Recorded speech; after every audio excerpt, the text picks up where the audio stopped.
পড়ছিলাম বেলতুলি, কলমে লাবিবা ওয়াহিদ। পর্ব সংখ্যা ৫। অক্টোবর মাসের শুরু। ভোর হলেও রাজশাহী শহরে লোকজনের চলাচল দেখা যাচ্ছে। কেউ প্রাতঃভ্রমণে বেরিয়েছে, কেউ বা অন্য কাজে। ওই তো অদূরে হাই তুলে চাওয়ালা তার টং খুলছে। টঙের বাইরে দাঁড়ানো দুজন মধ্যবয়সী লোক। তারা চাওয়ালাকে তাড়া দিচ্ছে। আরে মিয়া, তাড়াতাড়ি করো, তোমার চা ছাড়া সকাল যে জমে না। এক দুটো রিক্সা দেখা যাচ্ছে, কিন্তু যাত্রীর অভাবে তারা আলস্য সময় পার করছে। দুজন টুকটাক কথা বলছে আর ধরনের বুকে আলো ফোটা দেখছে। ভোর প্রায় ৬টা। বাস কিছুক্ষণ আগে রাজশাহীর মূল শহরে পৌঁছেছে। কিছুক্ষণের মধ্যেই বাস থেকে নাহিয়ান, তার পুরো নাম নাহিয়ান নীরব, ভার্সিটি কিংবা যেখানে থাকছে সবাই তাকে নাহিয়ান সম্বোধন করে। একমাত্র বাড়িতেই তার ডাকনাম নীরব। এই সুন্দর শীতল আলোয় তাকে ফুরফুরে দেখানোর কথা, কিন্তু তার চোখে মুখে অবাধ বিরক্তি। নাহিয়ানের পেছনে তার দুই বন্ধুও নেমেছে। একজন এখনো ঘুমে ঢুলোমুলো। নাহিয়ান এদের দিক থেকে নজর ঘুরিয়ে ধপাধপ পায়ে রাস্তার ওপার চলে যায়। নাহিয়ানের রাগ দেখে দুই বন্ধু ছুটে যায়। রুবেল, শহীদ দুজনেই ছুটে যায় নাহিয়ানের পেছন পেছন। আরে নাহিয়ান দাঁড়া, এভাবে ফেলে যাচ্ছিস কেন? নাহিয়ান ওদের দিকে ফিরে তাকালো না। সে সোজা সদ্য খোলা টঙের দিকে এগিয়ে যায়। খাওয়ার মতো কিছু বাসি রুটি কলা এগুলোই পায়। চাওয়ালা বলে, রুটি কেকগুলো কালকেরই, নতুন আইব ৭টার পরে, এগুলোই খাবেননি। নাহিয়ান একটা কলা নিতে নিতে বলল, এনার্জি বিস্কুট দিন ১ প্যাকেট। চাওয়ালা চা বানানোর ফাঁকে তাই দিল। নাহিয়ানের দেখা দেখি বন্ধুরাও কলা নিল। রুবেল বলল, ৩ কাপ চা দাও তো মামা। কলা খেতে খেতে নাহিয়ানের প্যাকেট থেকে একটা এনার্জি বিস্কুট নিতে চাইল, কিন্তু নাহিয়ান তা সরিয়ে ফেলে। তা দেখে শহীদ বিরক্ত হয়ে বলল, আরে আমি জানতাম নাকি যে হিমালয় পাহাড় দেখা যাবে শীতের সময়? জানলে তো এখন বগুড়া যেতাম না। নাহিয়ান মুখ ফিরিয়ে দাঁড়ানো। রুবেল বলল, তোর এই বেশি বেশি রাগ একদম ভাল লাগে না। মানুষ তো না জানতেই পারে, তাই না? অবশেষে নাহিয়ান মুখ খুলল। যে মানুষ জানে না, তার কি দরকার ছিল বোকার মতো আমার ২টো দিন নষ্ট করার? আমার টিউশনি যে এদিক দিয়ে মিস গেল, তার দায়ভার কে নেবে? শহীদ শুনেছে বগুড়ার এক গ্রাম থেকে নাকি মাউন্ট এভারেস্ট কিংবা হিমালয় পাহাড় দেখা যায়। ভ্রমণ পিপাসু ৩ বন্ধু তাই দিক ভুলে ছুটে যায়, কিন্তু দেখা যায় সেরকম কিছুই না। ওই শীতের সময় হুটহাট খুব ভোরের দিকে দেখা যায়, তাও সম্ভবত বানোয়াট। বাতাসের কথা শুনে সব বন্ধু ধরা খেয়ে গেছে। শহীদ বোকার মতো হাসলো। পরিস্থিতি স্বাভাবিক রাখার চেষ্টা করে বলল, যাক, আমরা অন্তত বগুড়ার গ্রাম ট্রাম তো ঘুরে দেখেছি। তার চেয়ে বড় কথা বগুড়ার দই, আহ ভাই, এখনো মুখে লেগে আছে। ২ বান্ডেল এনেছি, বাসায় দিতে পারবো। রুবেল বলল, তোরই জ্বালাব, বাড়ি তোর এখানেই, অথচ আমার আর নাহিয়ানের বাড়ি বাংলাদেশের আরেক প্রান্তে। নাহিয়ানের বাড়ি তো ঢাকাতে, তো কি দূরে না? নাহিয়ান এদের কথায় কান না দিয়ে তার মোবাইল চালু করলো। চালু করতে দেখলো মায়ের কল। তাকে চিন্তিত দেখালো। ২ দিন সে নেটওয়ার্কের বাইরে ছিল। গ্রামের দিকে একদমই নেটওয়ার্ক পাওয়া যায় না। নাহিয়ান ভেবে চিন্তে কলা খেতে খেতে তখনই কল দিল। মায়ের খোঁজ খবর নিল। চা খাওয়া শেষ হতেই বন্ধুদের ফেলে সে বাড়িতে চলে গেল। আজ 10:30টায় তার ক্লাস। এখন বাসায় গিয়ে ২ ঘন্টার জন্য ঘুমিয়ে নিবে। নাহিয়ান এসে পৌঁছায় এক ৩ তলা পুরাতন বাড়ির সামনে। বাড়ির উঠোনে এক মধ্যবয়সী লোক নরম রোদ পোহাতে পোহাতে চা খাচ্ছেন। ভদ্রলোকের নাম কাদের। দুজনের চোখাচোখি হতেই নাহিয়ান সালাম দিল। ভদ্রলোক সালামের উত্তর দিয়ে বললেন, কোথা থেকে ফিরলে সকাল সকাল? ২ দিন ধরে দেখি না।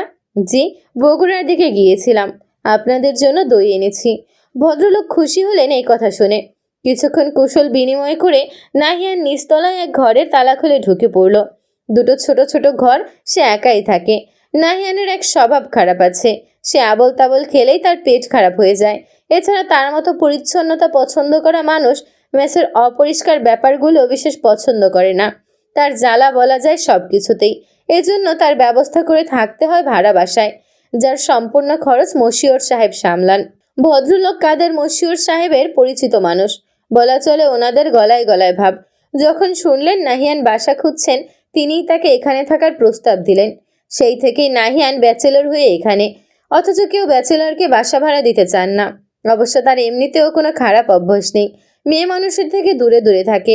নিবিড় নাহিয়ান ২ ভাইয়ের একদিক থেকেই সাদৃশ্য। গোসল সেরে আসতেই পারিবারিক ছবিটার উপর নজর পড়ল তার। দীর্ঘশ্বাস ফেলল সে। কবে যে ঈদের ছুটি পাবে আর ছুটে যাবে প্রিয় বেলতুলিতে। কতদিন পুরনো বন্ধুদের সাথে ক্রিকেট ফুটবল খেলা হয় না। শুনেছে ক্যারামেরও দোকান হয়েছে বাজারে। এলাকাতে উচ্চস্বরে গান বাজানো হচ্ছে। এসব গান বাজানোর জন্য অতিষ্ঠ এলাকাবাসী। গান ছেড়েছে ওকে জাবির, তার জোরে গান শুনতে ইচ্ছে করছে, এজন্য সে সাউন্ড বক্স ভাড়া করে এনেছে। লোকের মনে মোটামুটি ভয় আছে জাবিরের প্রতি, এজন্য ঝামেলা এড়াতে তাকে কেউ কিছু বলে না। এবারও কেউ কিছু বলার সাহস করলো না, শুধু চেয়ে চেয়ে দেখে নিজ নিজ কাজে চলে যাচ্ছে। জাবির এই ব্যাপারটা দারুণ উপভোগ করছে। সে মূলত মৌনকে তার মনের অনুভূতি বোঝাতে এরকম শব্দ করে গান ছেড়ে রেখেছে।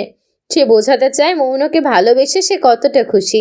এদিকে মৌনর আগামীকাল পরীক্ষা, এজন্য সে ভর দুপুরে পড়তে বসেছিল। কিন্তু এই গান বাজনার জ্বালায় অতিষ্ঠ হয়ে কানে হাত চেপে আছে সে। এসে তো গানের তালে তালে নাচছে। জুনায়েদ বাড়ি নেই, সে স্কুল থেকে ফিরবে শেষ বিকেলে। মৌন বিরক্ত হলে পর্দার আড়াল থেকে অদূরে মাঠের দিকে তাকালো।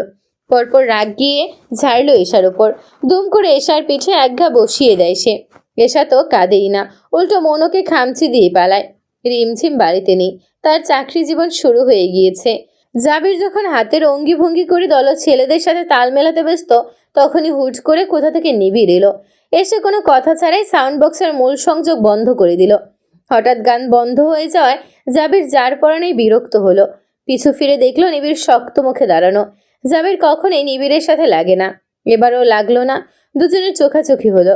নিবিড় শক্ত গলায় বলল, এটা ভদ্রলোকের এলাকা, গান বাজনা করার হলে দূরে কোথাও গিয়ে কর, আর যেন কোনো শব্দ না শুনি। বলেই নীরব হুমকি দিয়ে নিবিড় চলে গেল। জাবির কটাক্ষ করে বলল, যে নিবিড় সাব, আপনি যা কইবেন। বিকেলে নিবিড়দের বাড়ি মৌনর কাজ পড়েছে, সেজন্য সে বের হয়ে হাতে কিছু খাবার নিয়ে।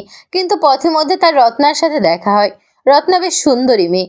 সে সর্বদা নিজের সৌন্দর্য প্রকাশ করতে পছন্দ করে, আধুনিকতা পছন্দ করে। বেলতলিতে একমাত্র সেই চুল কিছুটা কৃত্রিম রং করিয়েছে।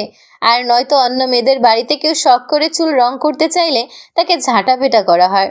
রত্না মৌনর থেকে 2 বছরের বড়, তাই তাকে নাম ধরেই ডাকলো। মৌন তার ডাক অদেখা করতে পারল না, বিনয়ের সাথে দাঁড়ালো। জি আপু, কোথায় যাচ্ছ? সেইনাদের বাড়ি। নিবিড়দের বাড়ির কথা শুনে রত্নার চোখ মুখ পাল্টে যায়। সে মুখ ভঙ্গি অদ্ভুত করে বলল, আমি যাচ্ছিলাম কামরুলের খোঁজ করতে, কিন্তু পাচ্ছি না ওকে। তুমি যেহেতু যাচ্ছই, নিবিড়কে একটু আমার চিঠিটা পৌঁছে দেবে? দিলে খুবই উপকার হতো। বুঝতেই পারছো, বিয়ের আগে হবু শ্বশুরবাড়ি যাওয়াটা কেমন দেখায়। ওনাকে কতদিন চিঠি লিখবো ভাবছিলাম, কিন্তু লিখতে বসার সময় হয়ে উঠছিল না। মৌনর কেন যেন মনে হলো রত্না কথাগুলো বাড়িয়ে বলছে, কিন্তু মৌনর সাথে এভাবে বাড়িয়ে তাকে বোঝানোর তো দরকার নেই। তার নিবিড়ের সাথে বিয়ে ঠিক, কিংবা তাদের মাঝে গভীর সম্পর্ক সে আগে থেকেই জানে। রত্নাকে একবার অভিনন্দনও জানিয়েছে। আগে নিবিড় ভাই বলতো, এখন মৌনর সামনে খুব রসিয়ে নাম ধরে ডাকা হচ্ছে। সবাই বুঝতে পারছে সে খুব স্বাভাবিকও, কিন্তু তাকে দিয়ে চিঠি পাঠানোর মানে কি? মৌন না করতে পারল না। চিঠিটা হাত বাড়িয়ে নিয়ে বলল, ঠিক আছে, থ্যাঙ্কস, বলবে রত্না আপু তার উত্তরের অপেক্ষায়। শেষের কথাটুকু বলে রত্না লজ্জা পাওয়ার ভান করল, কিন্তু মৌনর মধ্যে কোনোরূপ ভাবান্তর দেখা গেল না। মৌন চুপ করে মুন্সিবাড়িতে চলে যায়। দরজার মুখেই সোফিয়া খানমের সাথে দেখা। মৌন খাবার আর চিঠি ধরিয়ে দিয়ে বলল, রত্না আপু পাঠিয়েছে নিবিড় ভাইয়ার জন্য। রত্নার নাম শুনে খুশি হয়ে যান সোফিয়া খানম। চিঠিটা উল্টে পাল্টে বলল, যাক, কাজের আছো, আমি দিয়ে দিব। সোফিয়া খানম প্রায় মৌনর থেকে মুখ ফিরিয়ে নেন, তবে আজ রত্নার চিঠির জন্য তাকে ধন্যবাদ দিচ্ছে। অবিশ্বাস্য, মৌন মুখ ফিরিয়ে চলে আসার সময় কি ভেবে দাঁড়ালো। পরপর পিছে ফিরে উপরে তাকালেই দেখলো বারান্দায় নিবিড় দাঁড়ানো। তীক্ষ্ণ দৃষ্টি তার দিকে। চোখে চোখ পড়তেই নিবিড় গলা উঁচিয়ে বলল, বাড়ি যা, গেট অবধি না পৌঁছানো অবধি আমি দাঁড়িয়েছি।